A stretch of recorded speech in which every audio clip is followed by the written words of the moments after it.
কি ছবি হাতে ধরিয়ে দিচ্ছে সেটা না দেখে ছবিটা ধরে ফেললো। এখন বলছে আমি দেখিয়ে দিই। এই কথাগুলো লোকে বিশ্বাস করবে না। ছিল এটা, আগে বলতো মেয়েরা মেয়েদের শত্রু, কিন্তু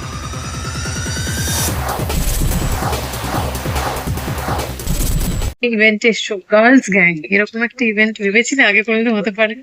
এখানে না, ভাবিনি গো। আগে যে এরকম মেয়েদের নিয়ে গার্লস জ্ঞান হতে পারে সেটা আগে ভাবিনি। এরা যখন আমার ফোন করলো, কথা বললো, তখন বুঝলাম যে নিশ্চয়ই একটা কিছু বড় কিছু আছে যার জন্য এত কিছু হচ্ছে। তা খুব ভালো লাগছে, মেয়েদের নিয়ে যে এত কিছু হতে পারে এটা ভীষণই ভালো।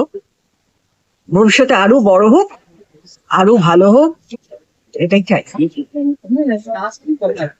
আর একটু বলো যে গার্লস, আমরা জানি যে একটা কথা শুনেছি মেয়েরাই নাকি মেয়েদের শত্রু হয়, সেখান থেকে দাঁড়িয়ে না না সবাই না, একসঙ্গে এক এক একটা এক মানে শোনো, আগে ছিল এটা, আগে বলতো মেয়েরা মেয়েদের শত্রু, কিন্তু এখন মেয়েরা মেয়েদের শত্রু না। এখন হয়ে গেছে কি, মেয়েরা মেয়েদের সঙ্গে কাঁধে কাঁধ মিলিয়ে কাজ করছে। একটা মেয়ে থাকলে পরে দেখবে সেখানে দুটো তিনটে চারটে পাঁচটা মেয়ে হয়ে গেছে।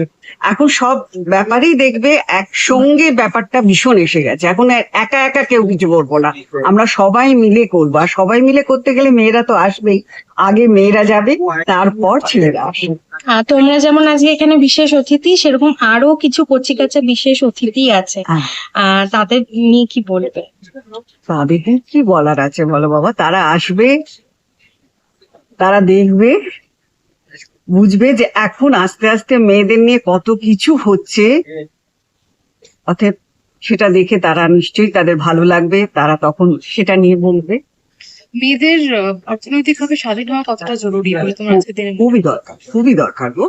মেয়েদের অর্থনৈতিক স্বাধীনতাটা এত বেশি দরকার আমার কাছে। আমি নিজে ছোটবেলা থেকে নিজে স্বাধীন এতে কাজ করেছি, আমি সমস্ত কিছু করেছি, যার জন্য আমি ভাবি মেয়েরা নিজেরা স্বাধীনভাবে কাজ করলে তাহলে কিন্তু অনেক কিছু করা যায়, অনেক কিছু হতে পারে, অনেক কিছু করতেও পারবে।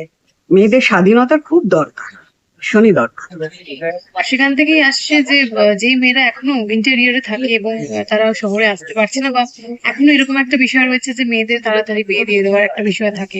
একটা আমি ইন্টেরিয়রের কথা বলছি, তো সেই তাদেরকে কি বলতে চাই? তাদের বলবো এমন কেউ নিশ্চয়ই আছে তাদের ওখানে, যে যারা ওদেরকে ভেতর মানে ওই মানে মেন্টেরিয়ার থেকে নিয়ে আসতে পারবে, তাদের একটা নতুন জগৎ দেখাতে পারবে। আমি তো মনে করি যে তাদের কাছে গিয়ে তারা যেন অন্তত একটুখানি নিজের সাহায্য চায়, বলে যে আমাকেও আপনাদের মতো নিয়ে চলুন। সেটা করলে নিশ্চয়ই তারা সাহায্য করবে, তাহলে মেয়েরা নিশ্চয়ই সামনে আসতে পারবে।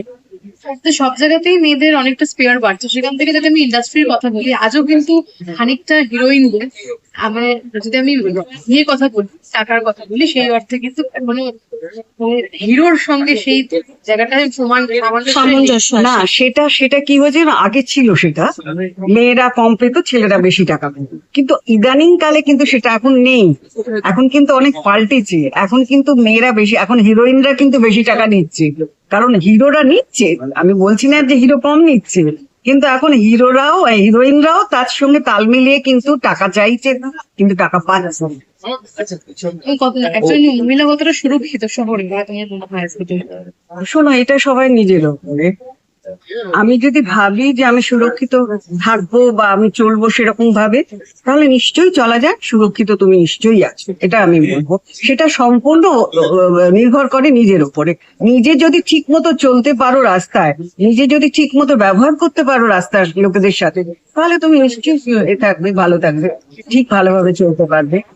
2 বছর পর তাসলিমা নাসরিন শহরে ফিরেছে, সেই বিষয়েও কি বলতে চাই? ভীষণ ভালো লাগছে উনি যে আবার শহরে এসেছেন, কলকাতাতে এসেছেন, ওনার মতো একজন লেখিকা। আমার তো মনে হয় খুব ভালো, আমার নিজের কাছে উনি খুব ভালো। অনেকে অনেক কথা বলতে পারে, কিন্তু আমি সেটা বলতে পারবো না। আমি নিজে বলবো উনি এসছেন, উনি আবার সেই পুরোনো শহরটাকে ফিল করছেন, এটাই আমাদের কাছে অনেক, আমার কাছে অন্তত, আমি ওনাকে ভীষণই ভালোবাসি। শেষ করবো, শেষ প্রশ্ন। এই কিছুদিন আগে আমরা দেখেছি সিজেপি প্রটেস্ট নিয়ে আন্দোলনে শ্রীলেখা মিত্রর বিরুদ্ধে একটি এফআইআর করা হয়েছে এবং তিনি একটি বিকৃত ছবি ধরেছিলেন।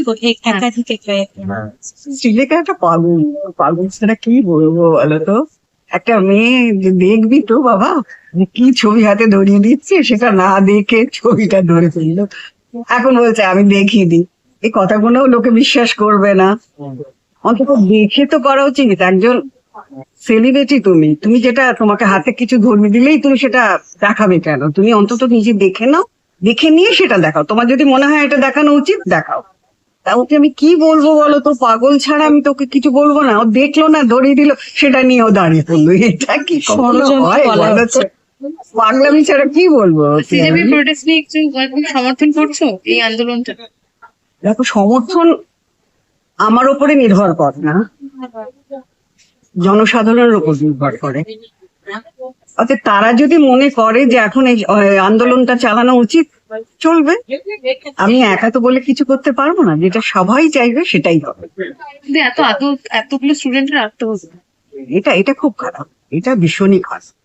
এত স্টুডেন্টের আত্মহত্যা, এটা সত্যি মর্মান্তিক ব্যাপার। এটা নিয়ে প্রোটেস্ট যেটা হচ্ছে সেটা নিশ্চয়ই করা উচিত।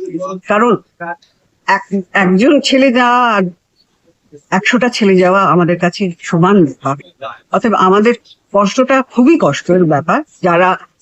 যাদের ঘরের ছেলেরা গেছে, তাদের সত্যি মা বাবা দিদি যারাই থাকুক না কেন, তাদের সত্যি খুব কষ্টের ব্যাপার। এটা নিয়ে প্রোটেস্ট হওয়া নিশ্চয়ই। আরেকটা প্রশ্ন করবো, লাস্ট প্রশ্ন। বলো। গাড়ির মাইলেজ কি এখন কম দিচ্ছে?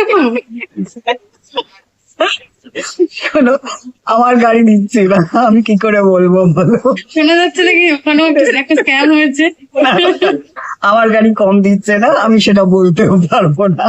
কার গাড়ি দিচ্ছে আমি কি করে জানবো বলো? টলিউড ফোকাস কলকাতা চ্যানেলটি আপনাদের ভালো লেগে থাকলে লাইক করুন, সাবস্ক্রাইব করুন এবং অবশ্যই আপনাদের পছন্দের ভিডিওটি শেয়ার করুন। Tollywood focus Kolkata.